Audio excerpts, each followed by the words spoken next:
Uganda wagwan mugamba mutya mwasuze mutya mwasibye mutya akawani kyakagenda mu maaso n'okuba nikatambula mu ggwanga lyati Uganda ebonayira nsuubira kyekyo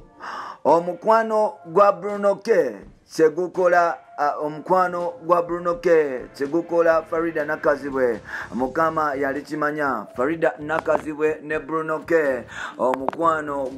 gubabusa mu bbanga nga mpungu era nga kino nno kikulagira ku bintu byagenda mu maaso n'okuba nti oba oliawo yes kyekyo kyekino okuba nti kitambula bulungi there. So omukwano gwa Farida Nakazibwe gutandise okuba nti guyimbya Bruno K n'obuyimba bw'eddiini nsuubira mukama yonna gy'oli omanyi nti ono gwe wantondera nkusaba yonna gy'alaze mukuume omukwate omunyweze abamitima emibi basobola okuba nti oba oliawo bamusimatuka okuba nti oba oliawo agenda mu maaso n'okuba nti afuna ebikyamu weebale kuba nti otambula naffe music updates ezigenda mu maaso mu Uganda munasobiriza mwenna mwabirabye Fefe Busi yatadde akayimba akamanyikiddwa nga Mr. Education kali mu kutraininga number 18 ku YouTube still Eddie Kenzo Pia Pounds featuring MC Africa batadde oluyimba baluyita tupate luli mu kutraininga number 1 ku YouTube lina emitwalo 10+ kikulaga ti Uganda is dropping in streaming Uganda igina maaso okuba nti ekula mpola mpalavu palaso giruli ready up genda olunonyeko mpola olumu ku buyimba obugenda okunyumira abukuteke mu mukwano ddala era nawe kakase birthday celebrations za Bebe Cruz tagenda mu maaso n'okuba nti zikwaja era nga Zuwena ali mukusa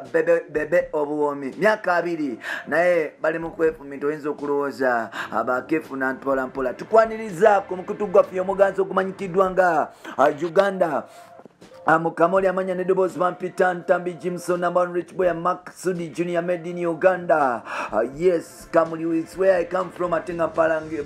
mpangalira kuchalo Kasubi Nabulagala. Webale kwanti otambula naffe, webale kwanti otukirizamu, webale kwanti otuvembesa, webale kwanti okiriza nti yefa bino kutusako bino kubanti gbotukako. Omukwano gwa Farida Nakazibwe either gujja kusula Bruno K eddalu, gujja kumukozesa ebintu ebirungi oba ajja kubeera successful kubanga guno omukwano buli lunaku gugenda mu maaso n'okuba nti gulinnyisa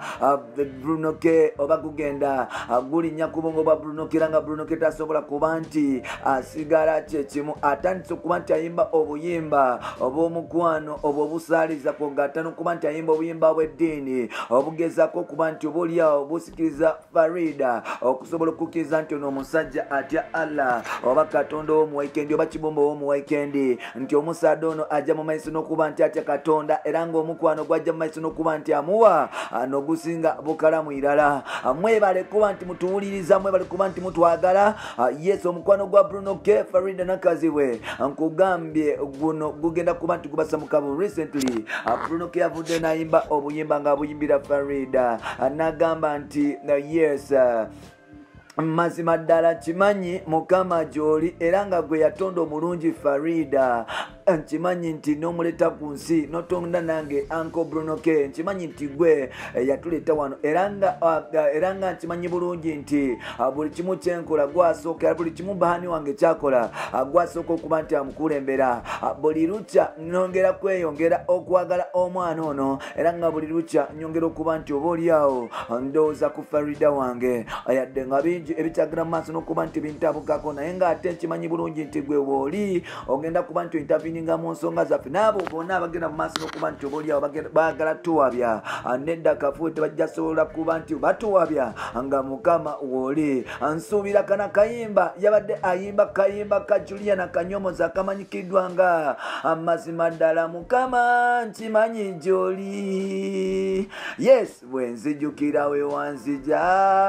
abalala abalayika yes akayimba keeko nsuubira ddala mukama nkimanyi gy'oli bwe nsubira gye wanzija abala gye wabaleka nsubira ddala Farida gy'oli bwe nzijukira gye wanzija maama wali enankulabye mu kiyaaye nonsembeza nontwala ku Serena nonzija nontwala ekyanja kikulagira ddala nti omukwano gwa ddala era nga sisobola kuba nti nkwebaza ekimala kubanga onjagadde ebyaddala onjagadde ebiriyo buli lukya nyongera kuba nti nfiiringa mukwano gwo era nga nkusaba mami tozikizanga guno omukwano onagukwasa Katonda nenkwata omutima nagwo nengukuwa era nga omutima gwagulina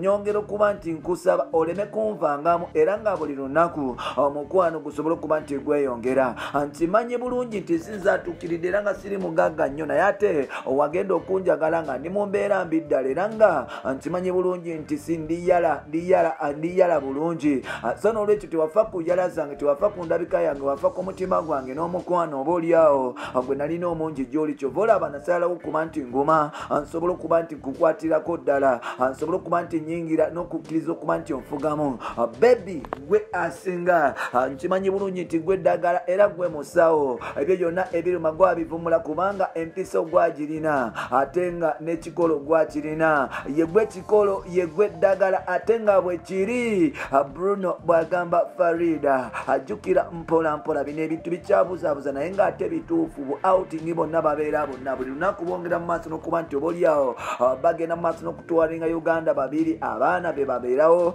Bruno bwagenda mu maaso n'okuba nti akola obuyimba bwa buyimba omukyala bwagenda mu maaso n'okuba nti apushinga n'okuvugirira akasenta katonotono mu kariya ya Bruno kejjukira nti Farida Nakazi byasobodde okuba nti era ajjayo Bruno mu Black Market Records n'atandika okuba nti ateekamu akasente mpola mpola system egenda maaso n'okuba nti ekula era nga tuli basanyufu okuba nti oba oliawo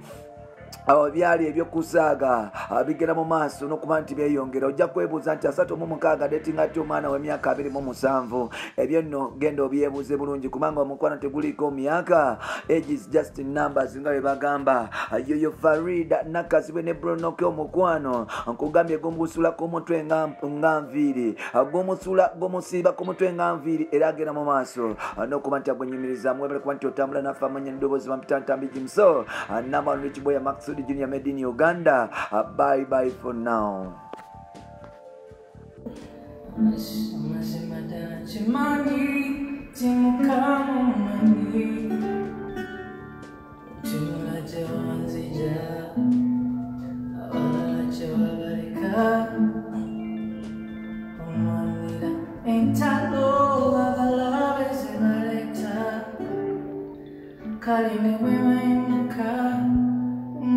Kama uli sija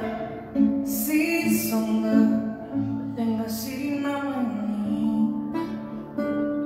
kuvamu kama tula mose oliwa mani sebo si songa tenga sina sentegi kuvape katona bensinza and see you know. Can you bet? Ni museni na Yesu kama watu lizina ni watenja never know you know coming bitwale